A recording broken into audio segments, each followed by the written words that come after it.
Hello दोस्तों, नमस्कार। मेरा नाम पुष्पेंद्र और आप देख रहे हैं PS आर्ट लाइक रियल। दोस्तों, स्वागत है आपका यूट्यूब चैनल में।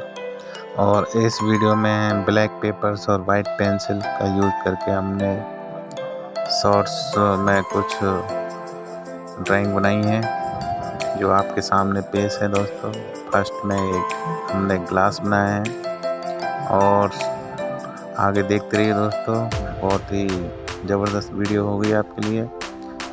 वीडियो को लास्ट तक एंजॉय करें दोस्तों।